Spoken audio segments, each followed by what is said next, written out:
The phone company offers the public a number of reference services. Here's one of the newest. This one is Dial a Thesaurus. Let's see how this works. Dial a Thesaurus. Hello, hi, howdy, greetings, good day. Is this Dial a Thesaurus? Yes, affirmative, indeed, true, surely, certain. Dial a Thesaurus.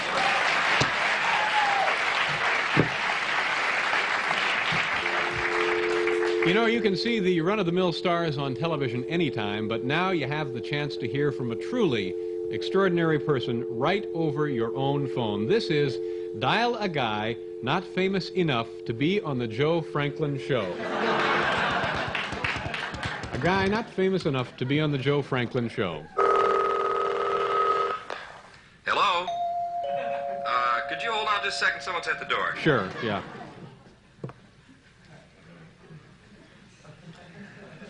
Jeez, you're not going to believe this. You know who that was? No. Joe Franklin.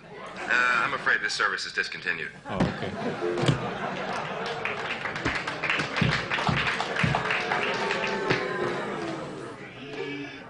Ooh, so you're pretty, so far that's your favorite then. Now, that's right, Will, it's free.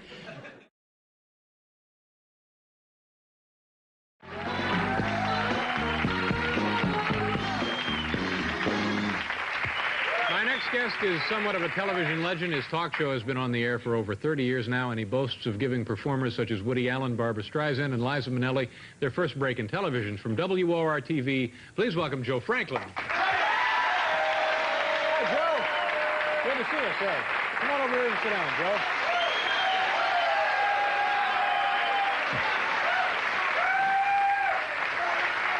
Nice to see you, Joe. Thank you very much for being here. I really appreciate the invitation, because when I was a little kid, I wanted to be like David Letterman. Well, when we started the show, I mentioned that you're seen here, obviously, in New York, and I know you go to certain parts of the country on the cable. Are you seen everywhere now? I'm getting 100 letters a week now from Hawaii, 100 letters a week from Alaska, about 100 letters a week from Puerto Rico. It's called satellite, I guess, and it's nice. So you're pretty much covering the entire country. Yeah, That's good. You've been on the air 30 years. How did it begin? I was asked if I could occupy an hour a day. It was on Channel 7. It was then called WJZ-TV. But at that time, TV was just from 5 o'clock until sermonette. And I was, they asked me if I could do an hour a day in the daytime. And I said, This is mid-50s, early 50s? About 1952, Yeah. 53, 51. And I said, I said, 1903. No.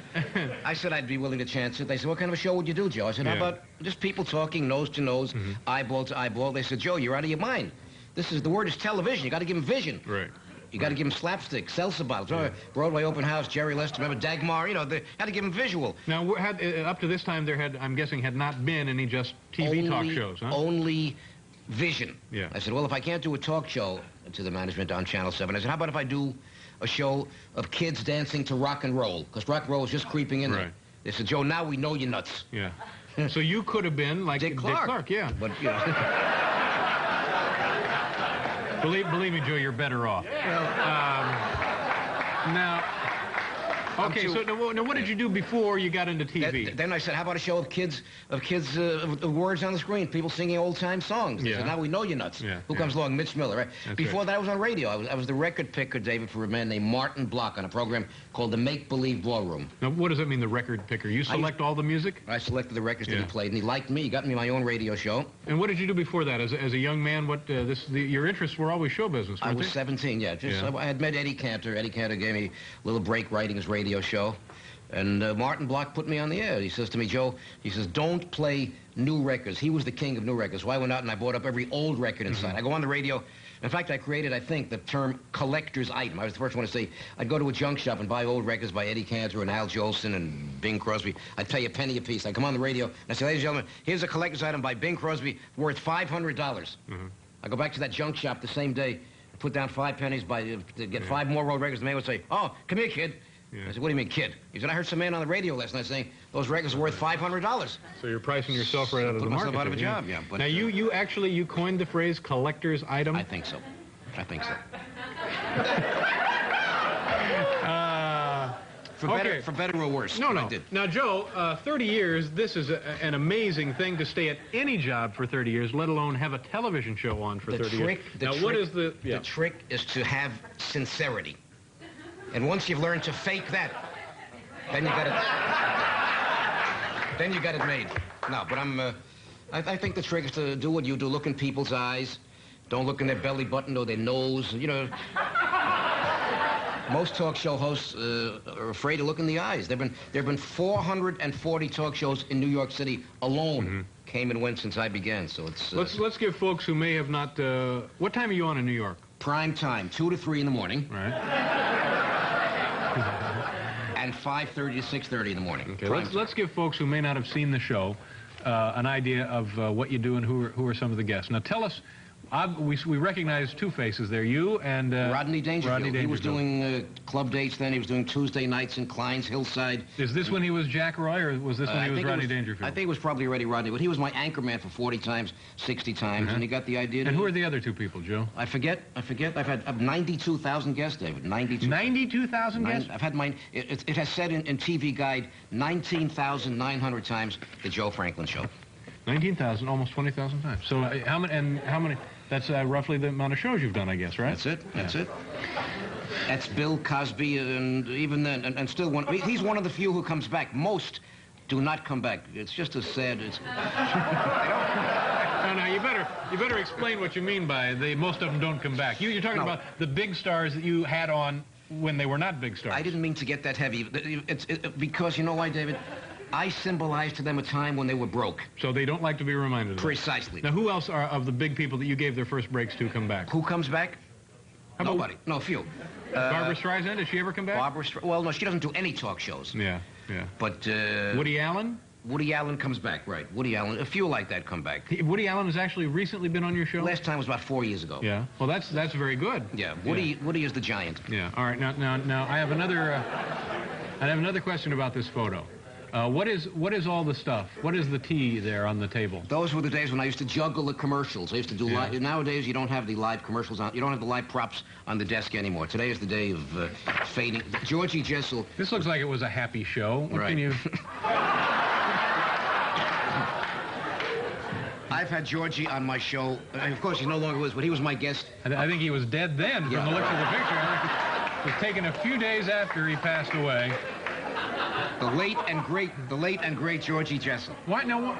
Was there a reason for him to be in the uniform like that? He was super patriotic, you know. But what do we have here? That's a young fellow named Howard Stern. And he actually raped me on TV. Raped me, took off my jacket and everything. And that was well, hard to pick a winner there, Joe. There's Stevie Wonder. All right. Stevie Wonder. And he's been on with me 34. You know, the amazing thing... He still comes back, Stevie Wonder? Stevie all the time. You know what's amazing? I read in magazines. That's my office, which I'm a fiend for neatness. Everything must be impeccable. And you know what else is amazing?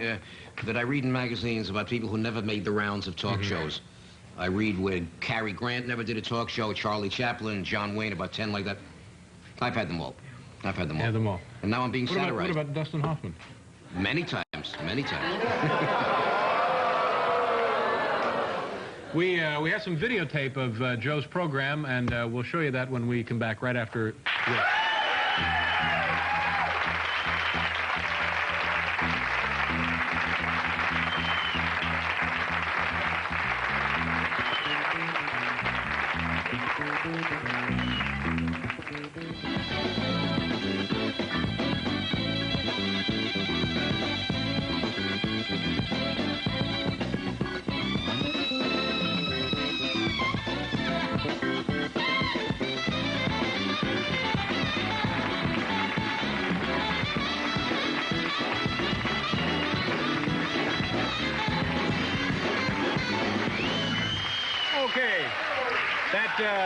The gentleman playing saxophone with our band tonight, and frequently is with our band, is David Sanborn. And anytime you want to come in, David, we're pleased to have you here. This is David Sanborn. This would be your newest album, I'm guessing? That's right. This is called Straight to the Heart. And this is David here sort of without his shirt on. Kind of a disgusting cover there.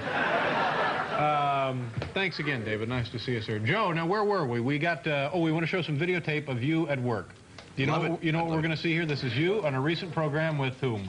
Probably the Jay Giles Band. Jay Giles Band on the Joe Franklin Show. Watch the TVs here and at home. Use your whatever you use at home. Your microwave oven at home. Watch them.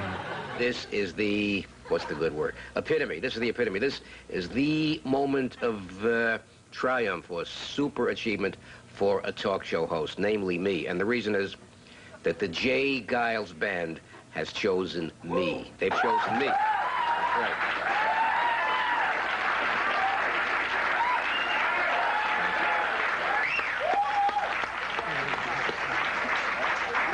Ladies and gentlemen, everybody's crying wolf. Yeah. And here he is. What do you want to say about Peter Wolf?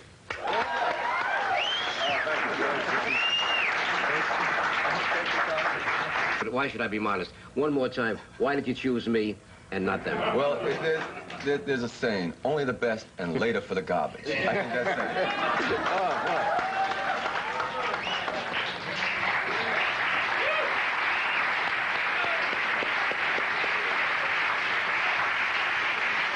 Do you have an audience for your show every day, Joe? Only that one time. Yeah. Only that one time. Do you enjoy working with an audience when you do it?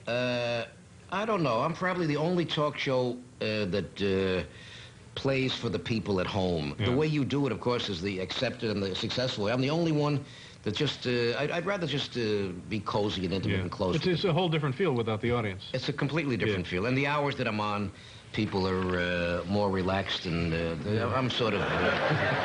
Now, I bet a lot of people know about you now more than ever because of Billy Crystal does an impression of you on Saturday Night Live. Now, have you seen what he does? I got to see a little bit of it the other night. Yeah. And from a practical point of view, I love it. It's already tripled my lecture fee, you know.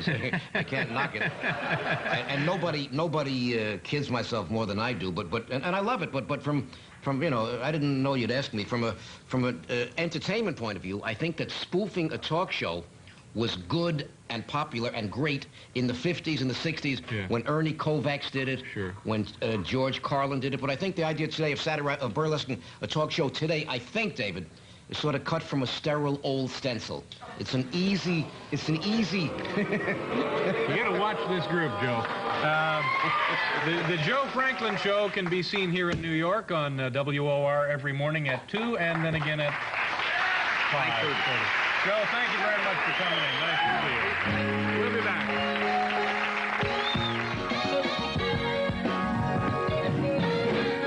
We're done, ladies and gentlemen. Have a good weekend. Thank you very much. Good night.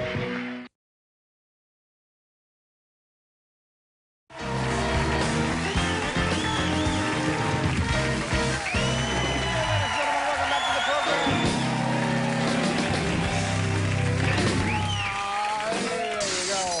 On the show tonight, John Lovitz will be here, Norm Abram, master carpenter, and we're actually going to build something right in our studio, and I believe it's a toolbox. Oh, excuse me. Get him to do a little work on the chair, too, while Norm is here. Have him take a look at this. Build me a new ass is what he can do.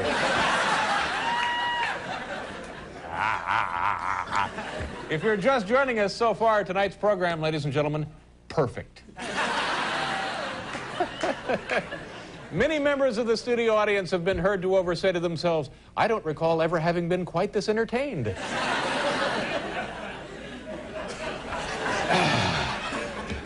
Let's do our top 10 list from Tahlequah, Oklahoma.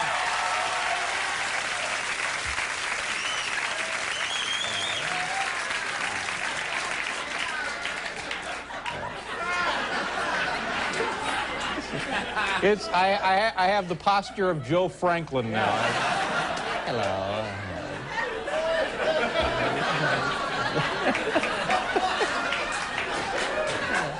How do you do? The category tonight, top 10 things overheard at the President's fundraiser. Boy, down in Washington last night, they had like a $9 million fundraiser. They raised for the re-election campaign down there in a big dinner down there. And here are some of the things that were overheard at the big function. Here we go, number 10.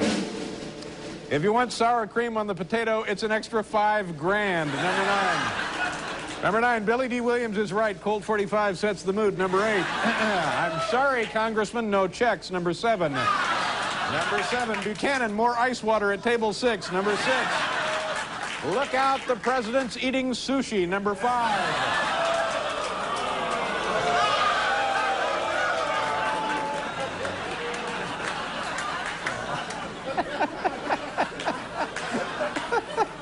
I've just been going over your records here.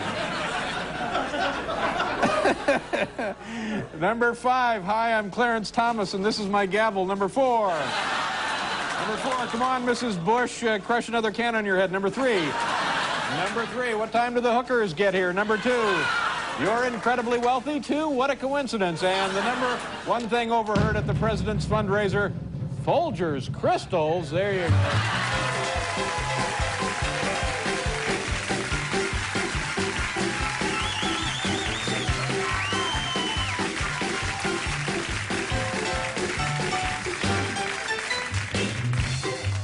All right.